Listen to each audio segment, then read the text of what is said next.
Sean Diddy Combs. Sean Diddy Combs. Sean Diddy Combs. Sean Diddy Combs. إيش صار للرابر ديدي وليش الشعب كامل مهتم بهذه القضية؟ ديدي له خلفية أسوأ بكثير من اللي قاعد ينتشر، صاحب أكبر فضيحة في التاريخ وفي هوليوود كمان. الشخص هذا سوى مشروع إجرامي حتى إبستين نفسه ما سوى ربع اللي سواه، وحالياً ديدي في عدة تهم متعلقة في رقبته مثل حرق عمد، ابتزاز، عمل قسري، إتعاب البشر من مختلف الأعمار. يعني ما في شيء أسوأ من كذا إلا وسواه. ولكن الشيء الجيد في نهاية الموضوع إنهم قفضوه قبل عدة أيام بعد كل هذه المصايب. بنعرف إيش سووا وإيش التهمة الجديدة وكيف قفضوه، وبرضه شوية تصريحات بنتكلم عنها. السلام عليكم. حبيت أبارك لنا وللقناة على 2000 مشترك باحتفالية بسيطة ومرة فخمة. شكرا 2000 مشترك، شكرا 2000 مشترك.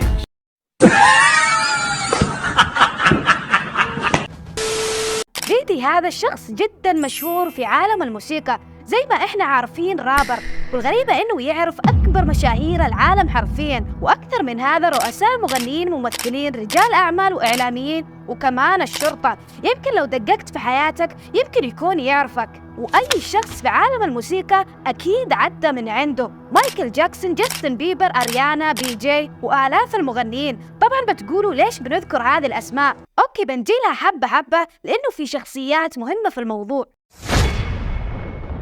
في الواقع ديدي بيملك شركة موسيقية كبيرة ومشهورة اسمها باد بوي أو الفتى السيء. المهم الشركة هذه كانت المرجع الأسوأ لديدي، واللي من خلالها استغل ناس كثير مبتدئة بعذر إنه أنا بساعدكم بخليكم ناس مشهورة عشان تكونوا مغنيين أو موديلز ناجحين. طبعا أحد ضحاياه شخصية مشهورة من بين الأسماء اللي ذكرناها قبل شوي، جاستن بيبر، واللي كان بيستغله بأشياء بشعة جدا عشان الشهرة. قبلها ضروري تعرفوا إنه ديدي إنسان خطير جدا، أخطر من إبليس نفسه، متحب من الدرجة الأولى وبكل الفئات العمرية حرفيا. طفل، مرة، رجال، عجوز، كلهم استغلهم بدون أي تردد، وبنوضح الشيء هذا بعد شوي.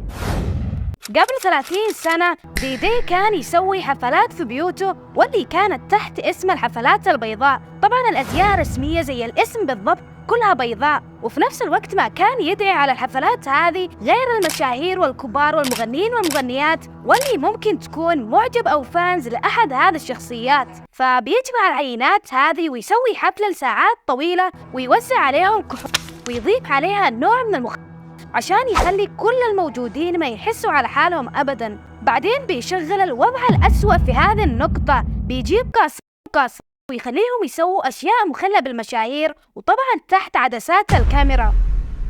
ما في ألعن من الشيء هذا أبداً. عشان كذا بيدل كل المشاهير اللي حضروا حفلته ويندمهم أشد الندم. وفي نفس الوقت أتحدى أي واحد هناك يتكلم حتى بحرف واحد، خوفاً من الفضيحة اللي ممكن تنهي مسيرته نهائياً. طبعا الشيء اللي ذكرناه إلين الحين يعتبر ولا شيء أمام آلاف الجرائم اللي سواها، واللي حاليا غير الأشياء اللي لسه مخفية متهم ب3 جرائم، من ضمنها قتل الرابر توباك، واللي كان منافس قوي للرابر بي جي، لأن وقت قتله كان في خلاف بين شركة توباك وشركة بي جي اللي رئيسها ديدي. هنا تلقائيا أصابع الاتهام وجه لديدي بدون أي تفاهم، ولكن الاف بي اي ما أدري إيش وضعهم، لأن في وقتها ما حد عرف أبدا مين قتل توباك لسنوات طويلة، إلا الاف بي اي وقتها كانت عارفة إنه القاتل شخص اسمه كي في دي، واللي اعترف لهم في عام 2009 إنه ديدي دفع $1,000,000 عشان يقتل توباك. والمصيبة إنه بعد ما اعترف سابوه بكل بساطة. ما أمزح، أطلقوا سراحه إلين الأيام الأخيرة هذه وتم إلقاء القبض عليه. ديدي قبل ما ينقبض كان في نادي ليلي وتهاوش مع واحد هوشة بسيطة ما تستاهل، على طول راح جاب سلاحه وبدأ يطلق يمين يسار، وانصابوا هناك 3 أشخاص بس ما صار لهم شيء. طبعا الشرطة سوت غزوة غير مباركة لأنهم قفطوا شخص ثاني ما لجدوا علاقة بالموضوع وسابوا ديدي ولا كأن في شيء في الموضوع. برضو طلعت عارضتين أزياء صرحوا إنه تم استغلاله من قبل ديدي بنفس طريقة الحفلة البيضاء، تحت عذر إنه بخليكم تصيروا مشهورات وزي كذا. أول ما وصلوا للاستوديو تبع ديدي ما عرفوا بنفسهم إلا وهم في مكان ثاني وتم الاعتداء عليهم. هذا غير إنه طلعت بعض التهم من عدة نساء كانوا قبل 20 سنة كاسرات، وإنه سوى فيهم نفس الشيء بالضبط. حتى القصار ما سابهم في حالهم واستغلهم أسوأ استغلال، من ضمنهم واحد اسمه آشر، واللي يعتبر صديق مقرب جدا من ديدي. وزي ما قلت إنه ديدي بيحب يساعد المبتدئين. كان آشر لسه في عمره 13 وعرض عليه يقعد في بيته عشان بيدربه ويأهله للراب وما أدري إيش. آشر على طول وافق وراح سكن في بيت ديدي لسنة كاملة. على طول طلع رابر مشهور بالفعل. وفي عام 2014 وقت آشر كبر سألوه في مقابلة عن تجربة الحياة مع ديدي، وهل ممكن تخلي ولدك يعيش نفس التجربة ويسكن مع ديدي بدون أي تحفظ؟ قال لا، ما بخلي ولدي يسكن مع ديدي قطعيا. طب ليش؟ قال لأنه بيت ديدي كان في كل الوقت مليان نساء وحفلات غير أخلاقية وابتزاز، وبرضه قال إنه عاش شيء ما لازم يعيشه ولده أبدا. وغير هذا في 2016 طلع أول تسريب لحبيبة ديدي اللي اسمها كاساندرا، إن شاء الله نطقت اسمها صح. طبعا كانت تشرد من أحد الفنادق وهو لاحقها زي المجنون، وأول ما مسكها بدأ يضربها ضرب ما هو طبيعي، شخصية مجنونة حرفيا. في ذيك الوقت دفع 50,000 دولار للفندق عشان يشتري منهم التسجيلات وكمان يحذفوهم، وخلاص تم الأمر بنجاح. صح؟ ما عدت غير فترة بسيطة إلا والمقاطع هذه انتشرت في كل مكان. ديدي وقتها انخرش ما عرف إيش يسوي، قام نزل منشور اعتذار، وتقريبا هذا أول اعتذار له، لأن الشخصية هذه تقريبا ما تعرف شيء اسمه اعتذار إلا عشان انفضح.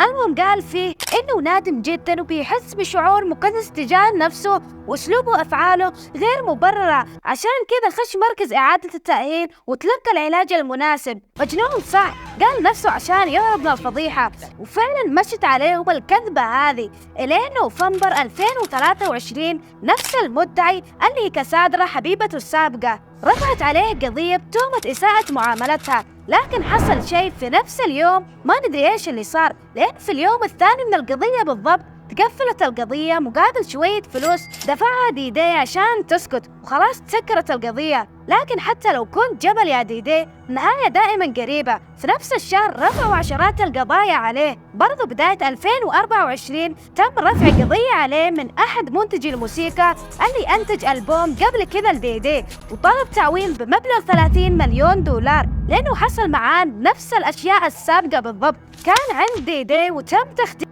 ولما صحى لقى نفسه مع 2 رجال في نفس الفراش، وكمان ديدي كان موجود.